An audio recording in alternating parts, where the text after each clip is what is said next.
Welcome back, dreamer. Tonight, beneath a shimmering sky, a bear cub learns what it feels like to be safely tucked in by the night itself, in Aurora's blanket. North of the noisy towns, where snow hushes even the loudest footstep, a bear cub named Lark peered from the den. The night wore river green and pink and a skein of soft gold.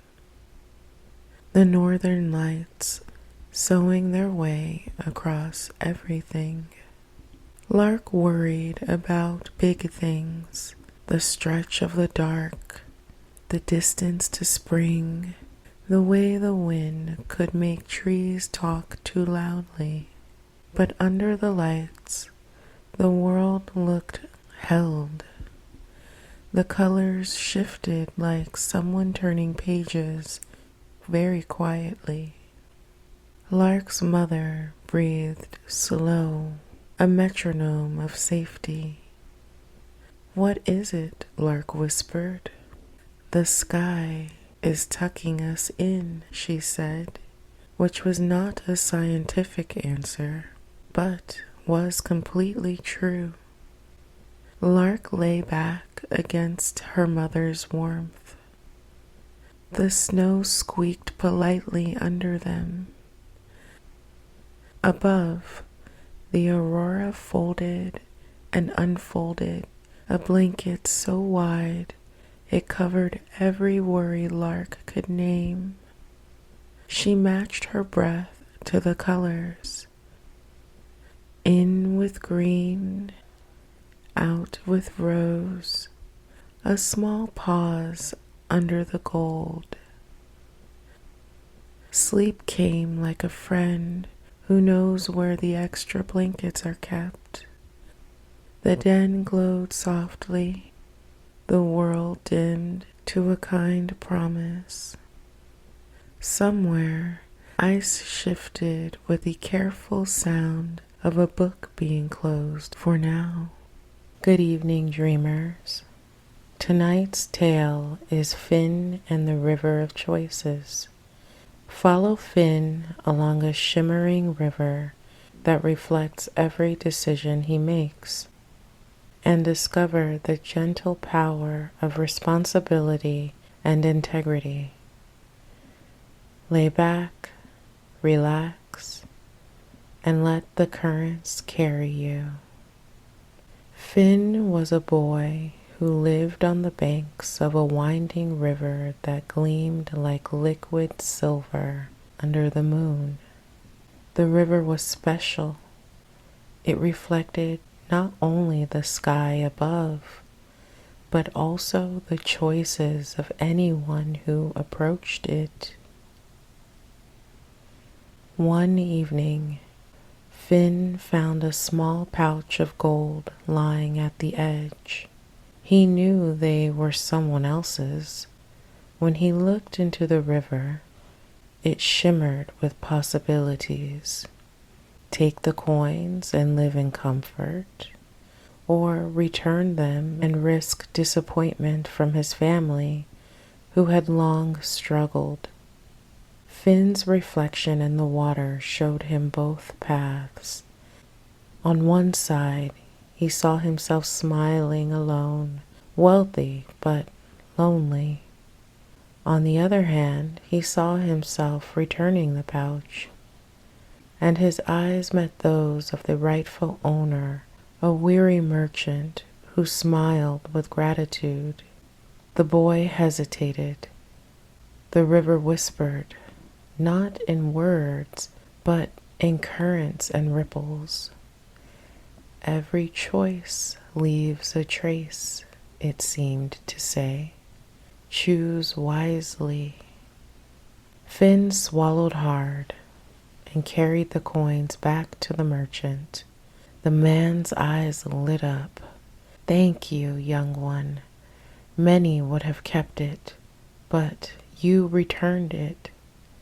He handed Finn a single coin anyway, not as payment, but as acknowledgement of courage.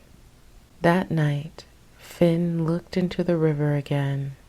His reflection shimmered brighter, stronger, as if the river itself approved. He realized something important then. True wealth is measured by integrity, not gold, and the choices we make ripple further than we will ever be able to see. From that day forward, whenever Finn faced difficult decisions, he would sit by the river, letting it remind him that responsibility and honesty were worth far more than any fleeting reward. Once upon a time, in a small village nestled between rolling hills, there lived a little girl named Luna. Luna had a very special secret. She could see clouds in ways no one else could. To her, clouds weren't just puffs of white. They were gardens floating high above the earth, full of color, life, and magic. Every night, Luna would climb the old oak tree in her backyard and look up at the sky. There she would watch the clouds drift and change shape. Some looked like sparkling rivers, others like enormous castles, and a few even had tiny glowing flowers growing inside. Luna loved visiting these cloud gardens in her imagination, but one night something extraordinary happened. As the sun dipped behind the hills, painting the sky in shades of pink and gold, Luna noticed a cloud that shimmered differently than the others. It glowed a soft silver light, and from it came the faint sound of laughter. Tiny musical giggles that made her heart flutter. Without thinking, she climbed higher than ever, reaching for the cloud. To her surprise, as her fingers brushed it, the cloud began to descend. It was soft and springy beneath her feet, and before she knew it, Luna was walking inside a garden made entirely of clouds. The wispy paths led past glowing flowers, fluffy bushes, and silver-tipped trees that swayed like they had their own rhythm. Tiny cloud creatures peeked out from behind petals. Some had wings, some had little twinkling eyes, and all of them smiled at her as if they had been expecting her. "Welcome, Luna," said a small voice. Luna looked down and saw a creature no taller than her knee, with a coat made entirely of mist and eyes like morning dew. "I'm Nimbus, the guardian of the cloud garden. We've been waiting for someone like you to visit." Luna gasped. "But why me?" she asked, her voice barely above a whisper.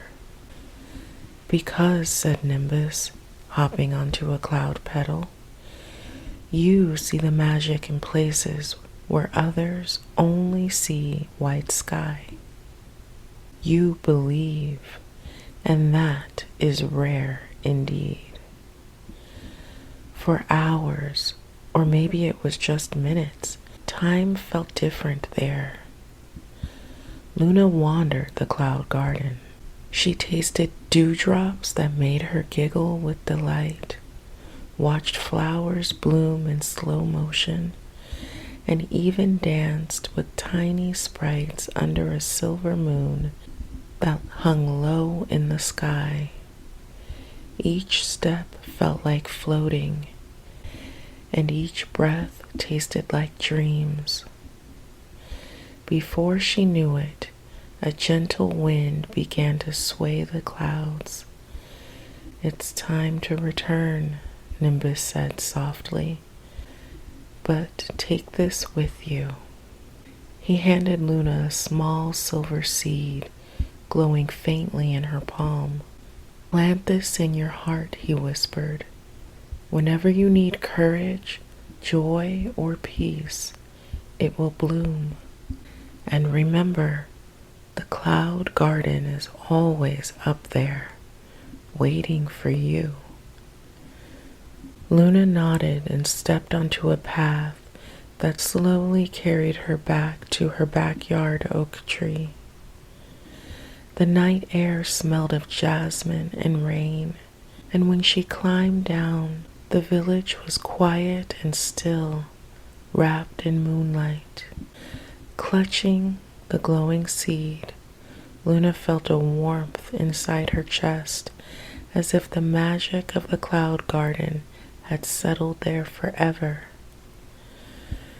From that night on, whenever Luna felt afraid, lonely, or unsure, she would close her eyes and imagine the silver seed in her heart, and suddenly the gardens of the clouds would bloom inside her mind. And though no one else could see them, she knew their magic was real, and that sometimes believing is all it takes to make the world a little more wonderful. As Luna drifted off to sleep each night, she carried the whisper of the cloud garden with her, soft as a lullaby, gentle as a cloud, until dreams wrapped her in their own magic. Tonight's story carries us on a hammock through starlit skies to a garden that floats above the world. Flowers bloom in the air, whispering secrets of kindness and joy. Settle into your comfort, dreamer. Breathe with ease and let Marigold's adventure lift you into the night. Marigold was a bright-eyed girl who loved swinging on her hammock in the backyard. One night, as she drifted off, the hammock lifted into the sky, carrying her to a garden of floating flowers. Each flower hovered in mid-air, petals sparkling, leaves twirling, as if they had their own rhythm. A soft breeze guided her through the garden. Tiny creatures peeked out from the blooms, glowing bees, hummingbirds with silver wings, and butterflies that shimmered like starlight. Each flower whispered a secret about kindness, gratitude, or courage. Marigold laughed, danced, and learned, feeling light as air as the hammock carried her higher into the sky. The garden seemed endless, but the magic was gentle, never overwhelming. When dawn approached, Marigold floated back to her backyard, the soft glow of the floating flowers lingering in her heart. Each day, she remembered their lessons and carried their magic into the world, smiling at strangers, helping friends, and finding joy in the simple things. The end. The garden drifts from view, but its magic lingers, bright, soft, and kind. May your dreams tonight be filled with color and light, carrying you gently toward morning.